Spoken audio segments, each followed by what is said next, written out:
Hi, this is Phil Fry, Director of Business and Finance for the Sun Prairie Area School District, giving a report on Wisconsin state funding of public education. We originally intended to give this report to the school board on March 11th, but the meeting went a little bit long, so we're doing that as a screencast. So this is for the school board and the public. So we will be going over, or I'll be going over 4 different points about public education revenue. I won't read those to you. And then the last thing we're going to talk about is the impact on school districts because of public education revenue throughout the state. So point number 1 is how the state controls local spending for a school district. So back in 1993, so 31 years ago, Governor Thompson and the legislature approved revenue limits for school districts. So up until 1993, school districts could spend what they wanted with no regulations from the state. That changed in 1993 when revenues limits went in place. Revenue limits were tied to increases to inflation. So if inflation went up 2%, districts were able to increase their budget the following year by 2%. That was up until 2009 when inflation was decoupled from revenue limits. And I'll talk quite a bit about that in future slides. Also in 1983, one of the big pushes was state aid to what was called 2/3 funding. And what state aid does is really try to equalize funding for schools, for districts out there, so that what district spends is not determined by their property wealth, but with state aid, it should make up for maybe a low property wealth district. And then the last thing is tax levy. So if you take your revenue limit, what you can spend, minus state aid, what the state gives us or gives districts an equalized aid, equals the tax levy. Second point that we're going to talk about is the deprioritization of school funding by the state of Wisconsin. So in 2003, the state spent 43.1% of its budget on public education. 20 years later, 2023, that funding has dropped to 36.6%. So you can see that on the pie chart. It might not seem like a big percentage change, but when you're talking the dollar amounts that we are, you'll see that it is a very big change for public education. So the general purpose revenue or the state's budget is about $24 billion.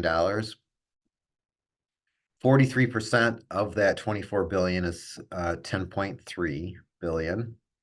We are now at 36.6% because remember I said it's dropped from 43 to 36, and that equals 8.8. So the simple math of dividing or subtracting those amounts means that the state has reduced its spending to Wisconsin school districts, public school districts, by $1.5 billion over that time, which is even very disappointing. Even more is that currently the state has a budget surplus of over $6 million or $6 billion that they're working with, and we're still seeing a decreased funding for public schools. So you might ask, where is that state funding going? So in this last biennial budget, public schools were able to increase our revenue limit by $325.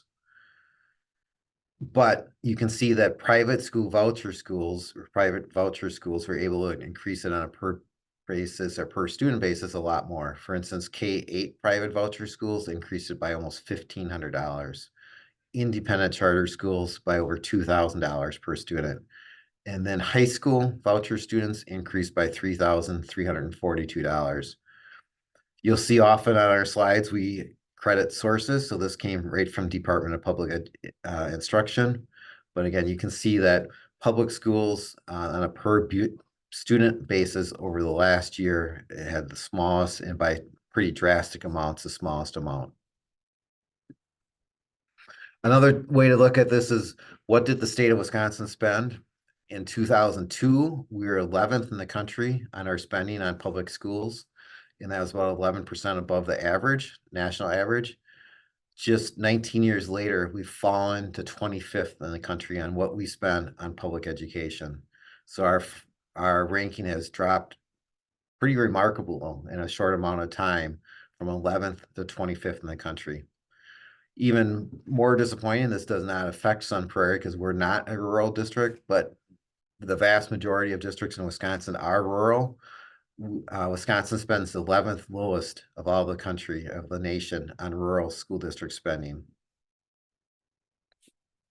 As I mentioned before, this is put it in a little bit different context. The state has, as of December 2023, a couple months ago, $6.7 billion of fund balance that they're basically sitting on.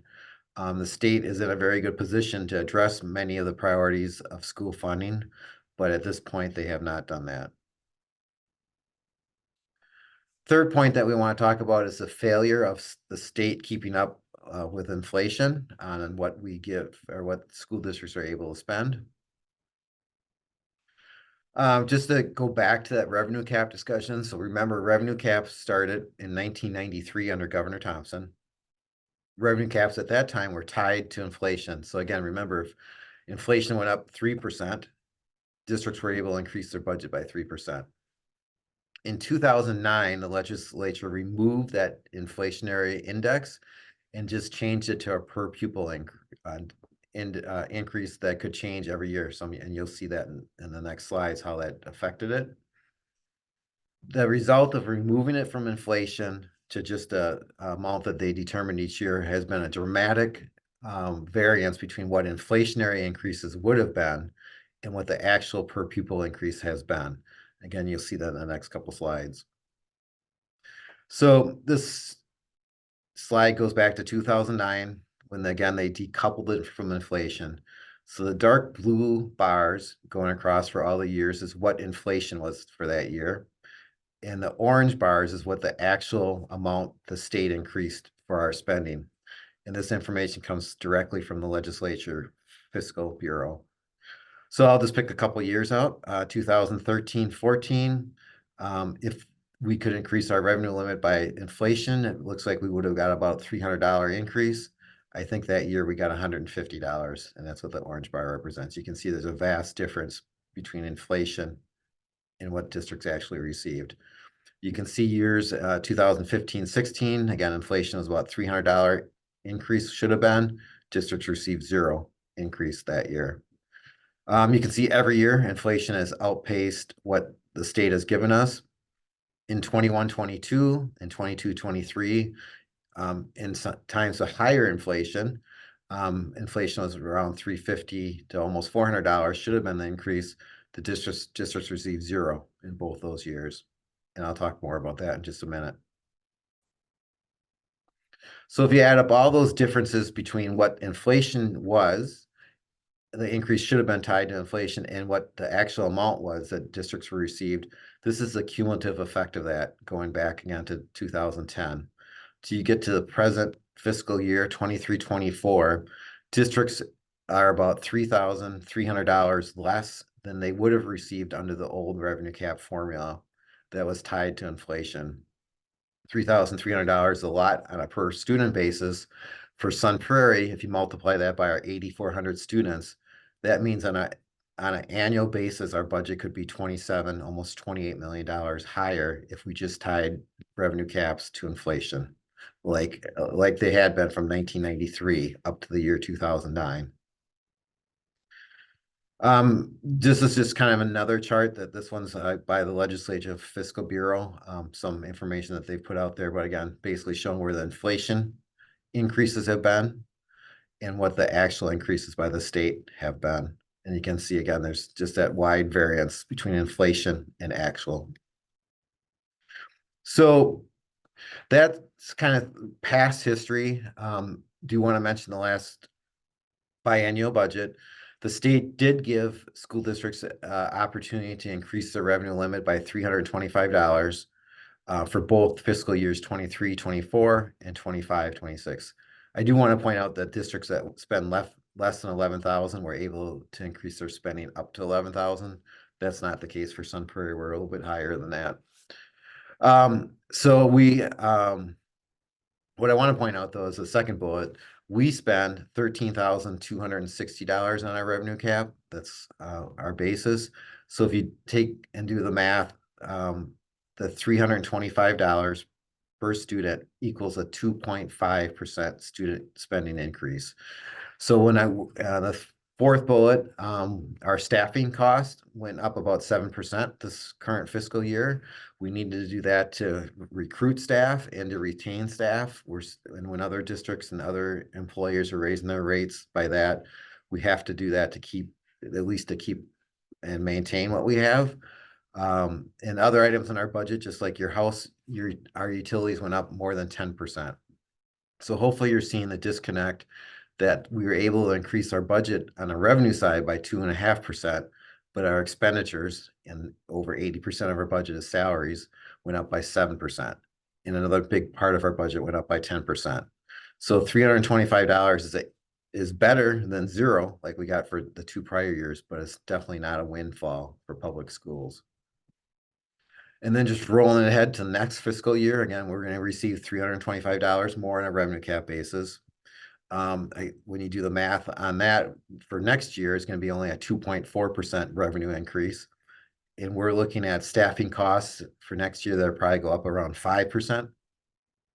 And we know our busing contract is going up by 6%, and that's over a $5 million contract. So again, you can see the big disconnect. Our revenue is going up by 2.4% from the state, but our big expenses are going up by 5 to 6%, almost double that, or actually more than double that. Do want to mention that we did pass a referendum in 2022, November. That referendum was, and we said at the time, was to maintain our current class sizes and maintain our current programming and staffing. It was for 3 years, fiscal years. And the last fiscal year is 24-25, so next fiscal year.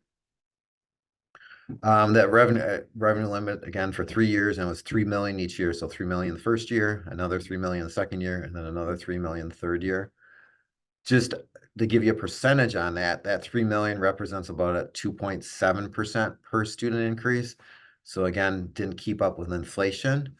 And when we built the referendum, we've been asked this, well, why was that number used? We wanted to be conservative in that number for our taxpayers. And we thought we were being conservative based on the assumption that we were going to get adequate state funding. Once ESSER funds were depleted, and I'll talk about ESSER on the next slide, but that did not occur. Again, we talked about the 325 did not nearly come in place of the money that were for the years that we got zero and for the ESSER money going away. I'll talk about ESSER on actually, I think it's the next slide. So this slide is, again, we didn't, just to be transparent, we did pass a referendum to exceed our revenue cap.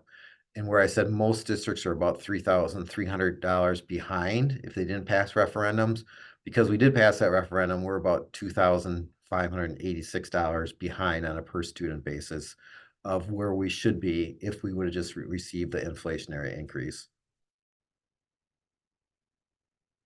So point 4 is that discussion about federal ESSER dollars. So remember I said back in fiscal years 21-22, 22-23, the state gave school districts a 0% increase in the revenue limit. This lack of funding came during very high inflation for districts, and we're facing many post-pandemic challenges. The idea by the state legislature was that districts should use their one-time federal money to balance their budget. In other words, take things that were district funded, and in our district, we'd used it for nursing and in the IT department, take them from district funded to put them on ESSER money to fill that funding gap. So again, districts were given $0 for 2 years. That federal money, just to be clear, goes away, ends this next year. And because of that, districts are facing severe financial crises like we are. And also, just to be clear, that federal money that the ESSER that came to districts throughout the country was supposed to be to hire interventionists, to increase support for mental health, and make up health, just for COVID related items, not to balance budgets. But that's not what the state of Wisconsin decided to do with that money. Again, that's just what I said. The state of Wisconsin said districts should use ESSER monies to fill their budget gap because of the lack of state funding. That means over the last couple of years, we've been spending $3 million annually from ESSER. As I said before, that money runs out. So on September 30th, we will need to have all our ESSER money spent. That creates that fiscal cliff that I'm talking about, that $3 million for next year, 24-25, needs to get shifted back to the district books because we still need nurses and we still need IT department and we still need some IT equipment that we're buying with ESSERs. So that money needs to shift back to the district funded. So that is creating what we're calling, and most districts are calling, a fiscal cliff. So finishing up on what is the impact on school districts because of this funding from the state of Wisconsin. Just want to start off with our strategic framework. We reference this when we're talking about budgetary decisions with the school board and the public, and want to make sure that everything ties back to our strategic framework and the expectations of our board and the public. So what are districts doing? This was a survey that was sent out by WASBO, Wisconsin Associated School Business Officials in 2023, December. You can see a lot of districts will be helping their budget, or balancing their budget, I should say, by staff attrition, not replacing staff, by delaying capital improvements, increasing class size. I won't read off all these. Less access to specialized classes. Plan to leave staff unfilled against attrition, plan to cut instructional staff, and using fund balance to cover operating budgets. Again, I'm not reading all these, but you can see that districts, again, to balance their budget are doing things that typically you would not want districts to do. So how are districts coping with this lack of state funding? You can see this chart goes back to 98, and just you can see the upward trend of referendums in the last 3-4 years, definitely from back in the 10 to 15 years ago. And also you can see the approval rating has gone up quite a bit over that time. So districts, because of the lack of state funding, again, not even keeping up with inflation, not even coming close to what inflation is, have had to resort to operating referendums to ask their taxpayers to increase their budget. So this actually came out just a few days ago. Milwaukee Public Schools is going to exceed the revenue cap referendum in April, so I think in 3 weeks. And I thought this was an interesting quote, especially the second sentence. Basically saying that districts are forced to go to state imposed revenue limits because of the per pupil basis of state aid and property taxes. In the last, I guess, 6 or 7 words, kinds of hopefully sums up what you've heard from me, have failed to keep pace with inflation. So basically, this is from Wisconsin Policy Forum, which used to be known as Wisconsin Taxpayers Alliance, and a pretty neutral party, or very neutral party, I will say. And they're saying that why districts are turning a referendum is this: the state has failed to keep pace with inflation. So closing this out, just some main points. Number one, nearly all school funding is controlled directly by state legislature, what's called revenue caps, which again have been in place since 1993. Who started in 1993 were tied to inflation, but in 2009 they were decoupled from inflation, and that's what has caused the big difference between inflation and what districts have received. The third one, yeah, just I just mentioned that school districts have failed to keep up with inflation with spending from the state. And then also the state with ESSER dollars required school districts to divert federal ESSER dollars from addressing COVID-related needs to filling funding gaps in budget and balance their budget. And we received 2 years of zero increase from the state. So that all those things add up to why you see districts going to operating referendums and dramatically reducing programs, right? You have to balance your budget. So either you need to reduce programs, staffing, instructional programs, administrators, whatever, or go to operating referendum to make up that cost, or it could be a combination of that. So that is the report. The timeline that we have, we went to the school board in January and February and gave them a budget forecasting model. In March, the discussion we just had today on the impact of state budget decisions.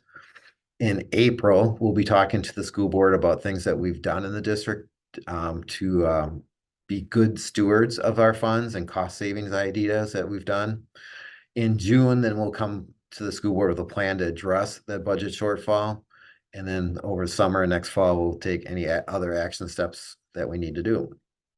So as always, if there's questions, just feel free to reach out to me with an email or a phone call, and I'll be happy to answer those questions.